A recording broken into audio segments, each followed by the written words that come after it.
Siap semua itu teman-teman. Sudah Mak mulai.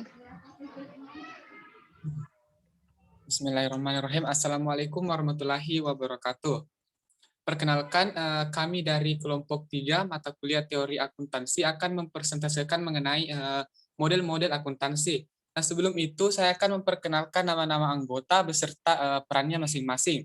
Yang pertama yaitu Asrianto, saya sendiri sebagai moderator sekaligus pemateri pertama. Yang kedua yaitu Alin Vitasari Indi sebagai pemateri kedua. Selanjutnya itu Sapriani sebagai pemateri ketiga. Yang keempat Mayani Reski sebagai pemateri kelima. Yang keenam Mulyani Mariana sebagai pemateri kelima. Dan keenam yaitu Dwi Dian Pratiwi sebagai pemateri ketujuh. Langsung saja saya akan membahas mengenai historical cost, yaitu pada bagian model historical cost. Jadi pada dasar akuntansi, biaya historis atau historical cost adalah nilai suatu aset yang mengacu pada harga beli maupun nilai moneter secara real.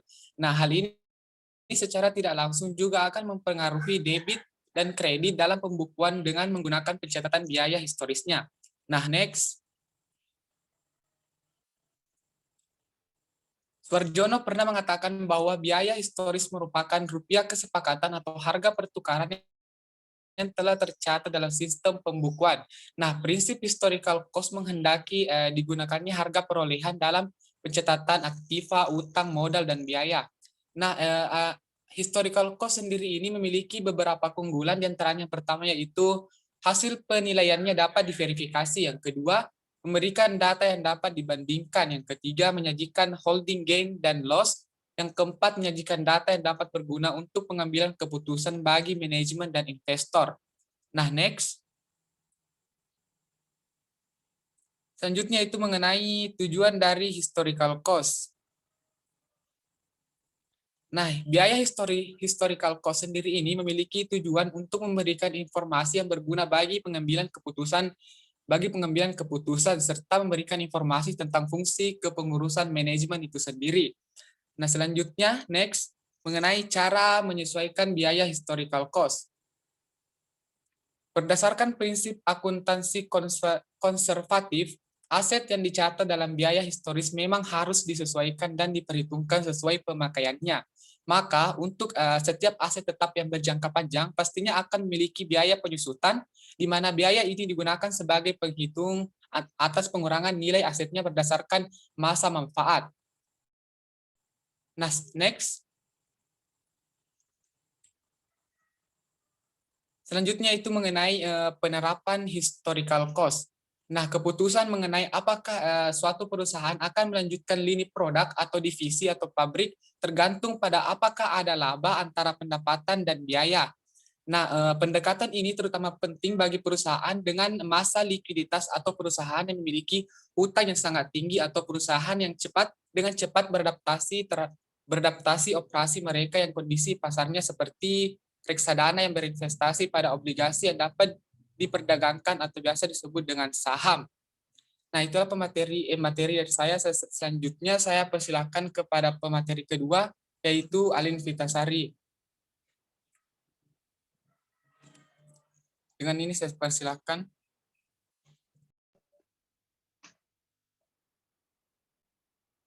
Baiklah, terima kasih atas kesempatan yang diberikan oleh moderator. Di sini saya akan melanjutkan materi dari Saudara Asrianto, yaitu alasan dibalik dominasi model history cost dan penolakannya. Dominasi adalah sebuah paham politik yang melakukan penaklukan atau penguasaan. Dalam hal ini biasa terjadi melalui eksploitasi terhadap agama, ideologi, budaya, dan wilayah dengan maksud untuk mendapatkan keuntungan secara ekonomi atau kekuasaan. Historical cost merupakan biaya pendapatan aset sesuai dengan riwayatnya. Dengan demikian, maka untuk menghitung biaya yang digunakan pada saat mendapatkan benda tersebut. Jadi, dengan menggunakan historical cost ini, maka laporan keuangan perusahaan akan merujuk kepada biaya pada saat transaksi itu terjadi.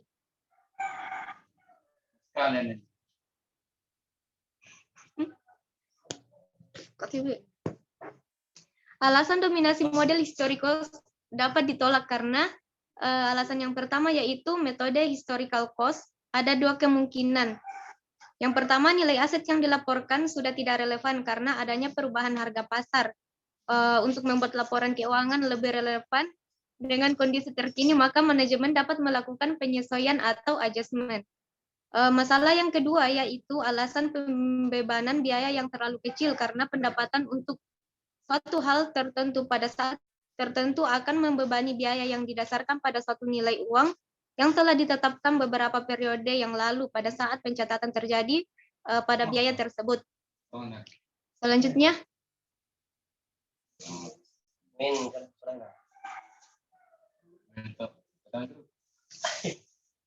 adapun isu-isu penilaian historical cost.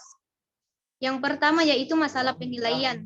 Nilai aktiva individual atau aktiva spesifik akan berubah kalau dibandingkan dengan aktiva yang lain meskipun daya beli uang tidak akan berubah. Hal ini disebabkan karena produk baru dihasilkan dengan menggunakan teknologi yang berbeda atau produk baru misalkan dengan kemampuan yang lebih tinggi. Masalah yang kedua yaitu masalah unit pengukuran. Karena inflasi, daya beli uang berubah sehingga unit moneter sebagai pengukur nilai tidak bersifat homogen lagi karena dikaitkan dengan waktu. Perubahan nilai unit pengukuran ini terjadi karena perubahan tingkat harga secara umum dalam ekonomi. Artinya, kalau nilai atau manfaat suatu barang itu berubah, jumlah unit moneter yang dapat digunakan untuk memperoleh barang tersebut akan berbeda dari waktu ke waktu karena adanya daya beli uang berubah. Mungkin sampai situlah yang dapat saya sampaikan. Saya kembalikan ke moderator. Baik, selanjutnya materi mengenai current cost. Saya persilahkan kepada pemateri selanjutnya, yaitu Sapriani.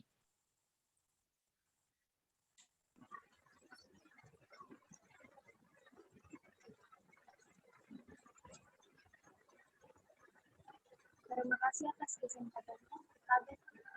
Kedengaran suaraku? Kurang jelas Ki suara Tani.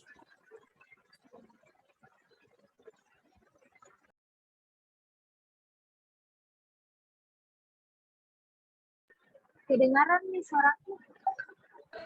Iya.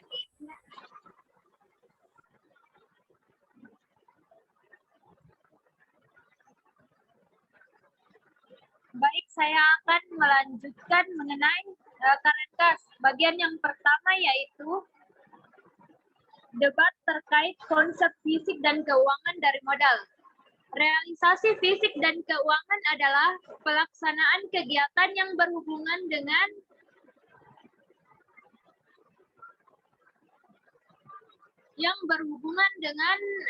aktivitas konstruksi dan perkiraan dana keuangan di masa mendatang sesuai dengan alokasi dananya.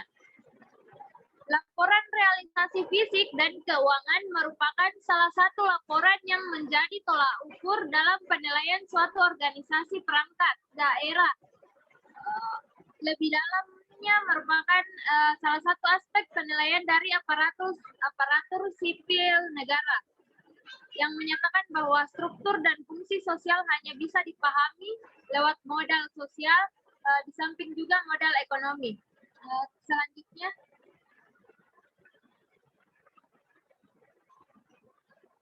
standar current cost accounting yang telah digunakan di berbagai belahan dunia. Pengendalian biaya digunakan di berbagai dunia.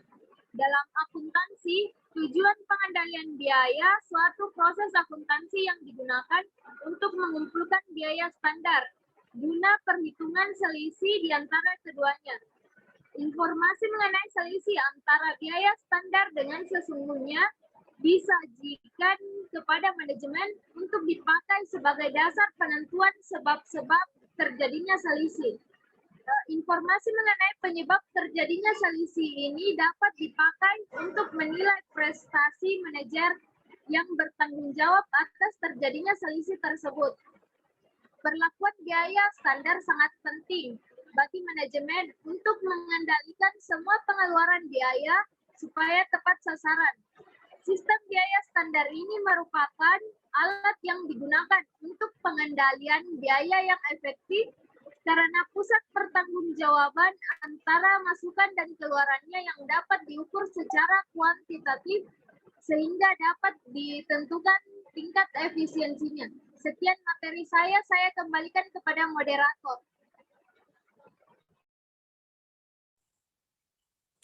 Terima kasih Sapriani. Selanjutnya saya persilakan kepada Saudari Mayani Reski untuk melanjutkan materi.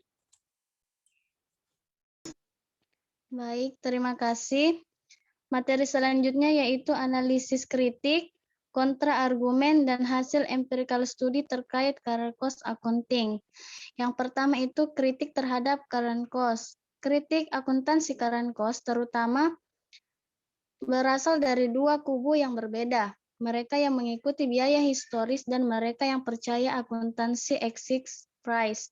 Yang pertama itu para pendukung biaya historis, para pendukung akuntansi biaya historis menolak akuntansi biaya, terutama karena melanggar prinsip realisasi tradisional.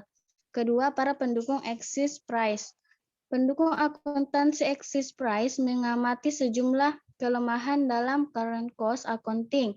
Mereka berpendapat bahwa istilah cost menyiratkan opportunity cost atau pengorbanan untuk alternatif terbaik. B. Kontra-argumen mendukung current cost. Yang pertama itu objektivitas sesuatu yang relatif. Yang penting penentuan biaya memenuhi tingkat objektivitas minimum, misal penggunaan harga pasar pada LCM. Kedua, perubahan teknologi dapat diakomodasi dengan penerapan CCA. Laba pada CCA dapat menjadi indikator apakah proses produksi saat ini masih yang terbaik ataukah perusahaan perlu mengadopsi proses produksi alternatif. Next.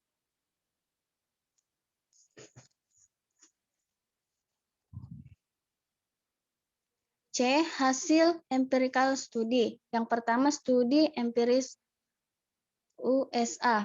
Menggunakan model simulasi komputer, sebuah tim peneliti di University of Texas meneliti perbedaan antara laba biaya historis dan berpendapat nilai saat ini. Model simulasi komputer operasi dari 4 perusahaan manufaktur hipotetis selama periode 17 tahun dengan menggunakan nilai awal dari laporan Compustat pada 4 perusahaan yang sebenarnya. Empirical studi di luar USA. Yang pertama itu Australia.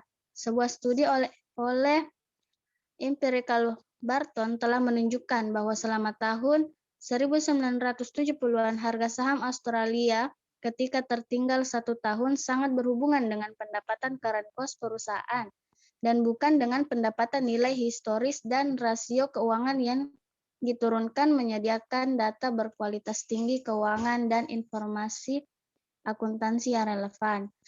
Kedua, Selandia Baru. Duncan dan Morris menguji pernyataan oleh direksi perusahaan Selandia Baru bahwa informasi current cost tidak berguna untuk pengambilan keputusan investor.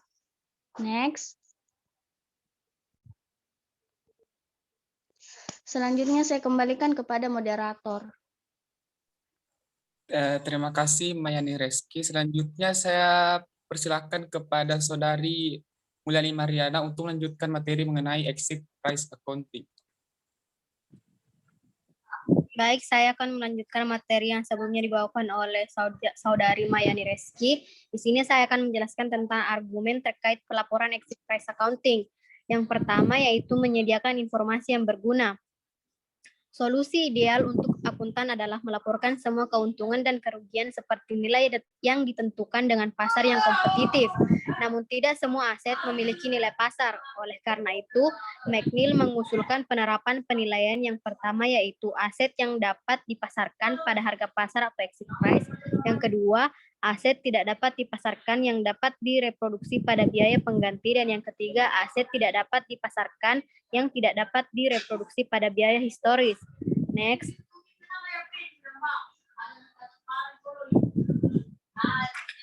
Dua, pengambilan keputusan yang adaptif. Ketika perusahaan membeli aktiva tidak lancar, ia akan mengubah kemampuannya untuk beradaptasi. Jika aset tersebut dibeli untuk kas, penurunan saldo kas perusahaan menyebabkan berkurangnya kebebasan untuk berinvestasi pada yang lain. Jika aset tersebut dibeli secara kredit, hal ini mengurangi kemampuan perusahaan untuk memperoleh kredit lebih lanjut. Selanjutnya,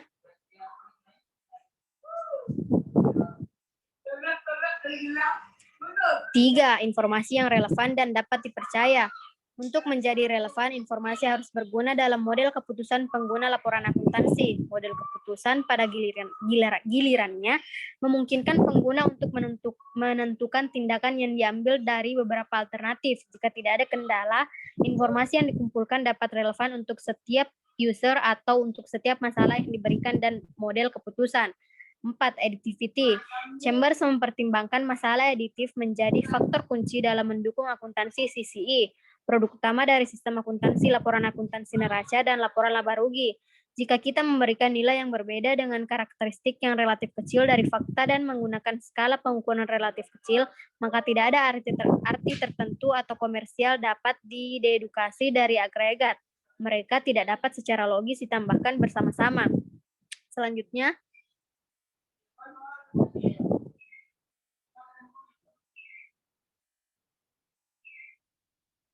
5. Alokasi. Prinsipal akunting di masa mendatang mempunyai laporan akuntansi bebas alokasi. Laporan laba rugi tidak melaporkan perubahan dalam jumlah yang dialokasikan, tetapi melaporkan arus masuk aktiva dan perubahan nilai-nilai keluar dari aset perusahaan dan kewajiban dalam suatu periode tertentu. Laba menampilkan jumlah perubahan daya beli real dari aktiva bersih, tidak termasuk investasi tambahan oleh dan distribusi kepada pemilik. 6. Kenyataan atau reality. Exit price melibatkan referensi untuk contoh-contoh yang nyata karena setiap contoh mengacu pada saat ini harga pasar sebenarnya. Penyusutan tidak didefinisikan dengan cara konvensional, namun dalam arti ekonomi, penurunan harga pasar. Penyusutan tidak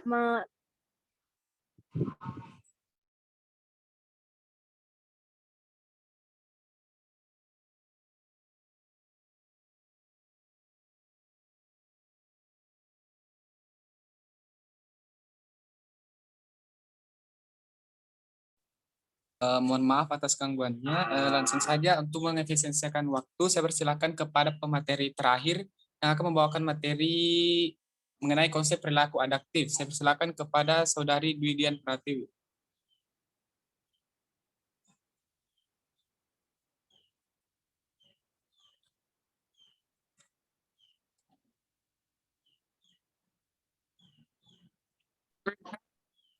Mohon maaf, Puan. Terima kasih atas kesempatan yang telah diberikan. Saya akan memaparkan materi mengenai konsep perilaku adaptif. Tujuan akuntansi pengambilan keputusan adaptif ketika perusahaan membeli aktiva tidak lancar, ia akan merubah kemampuannya untuk beradaptasi. Jika aset tersebut dibeli untuk kas, penurunan saldo kas perusahaan berkurang kebebasannya untuk layout kas untuk investasi lainnya. Jika aset tersebut dibeli secara kredit, hal ini mengurangi kemampuan perusahaan untuk memperoleh kredit lebih lanjut. Tetapi konsep perilaku adaptif melihat perusahaan selalu siap untuk tindakan membuang aset merupakan yang terbaik. Maka perusahaan akan menjaga aktiva tidak lancar hanya apabila nilai sekarang dari arus kas masa depan bersih dari penggunaan aktiva lebih besar dari nilai sekarang dari arus kas yang diharapkan bersih dari investasi alternatif keluar nilai aset tersebut. Materi selanjutnya, kritik atas exit price accounting. Terdapat beberapa kritik yang dilakukan menyangkut penggunaan nilai realisasi bersih. Terutama adalah nilai ini mempunyai kelemahan dan dalam segi objektivitas. Satu, yaitu konsep laba. Konsep bermakna laba, oleh karena itu pengukuran kinerja dalam hal yang seharusnya. Hanya setelah rencana yang diharapkan dalam hal hasil yang dibuat dapat kita melanjutkan ke tahap berikutnya untuk menentukan apakah rencana harus diubah dan aktiva yang dijual. Di sisi lain, keluar pengukuran harga memerlukan konsep keuntungan di mana rencana selalu untuk memaksimalkan setara kas aktiva bersih selama periode pendek periode yang berurutan. Kritik yang kedua, additivity. Perhitungan antisipasi tidak dapat ditambahkan bersama-sama dengan angka saat ini. Pengkritik menunjukkan bagaimanapun arus kas yang setara aset ditentukan berdasarkan asumsi likuidasi bertahap dan teratur. Kritik yang ketiga, penilaian kewajiban. Chambers berpendapat bahwa utang obligasi secara efektif berbentuk modal dan harus dinyatakan sebesar nilai nominal, bukan di nilai pasar. Kritik yang terakhir yaitu teori current cost dan teori current cost or exit price. Teori current cost berpendapat bahwa harga entry adalah metode penilaian normal dibandingkan exit price karena alasan berikut, yaitu menggunakan harga keluar mengarah ke revaluasi anomali atas perolehan karena setelah nilai pembelian biasanya harga jatuh sehingga kurang dari harga perolehan. Berikutnya, menggunakan harga keluar exit price menyiratkan pendekatan jangka pendek untuk operasi bisnis karena salah satu tertarik pada nilai disposisi dan likuidasi. Teori current cost selanjutnya menggunakan harga keluar atau exit price untuk persediaan barang jadi mengarah pada antisipasi terhadap laba operasi sebelum titik skala karena persediaan dinilai lebih dari biaya saat ini. Saya kira itu materi dari saya kembalikan ke moderator.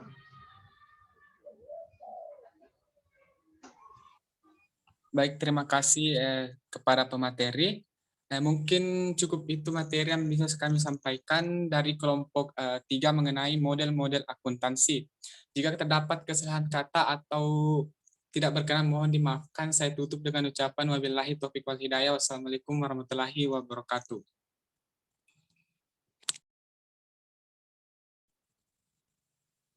Lagi bang duit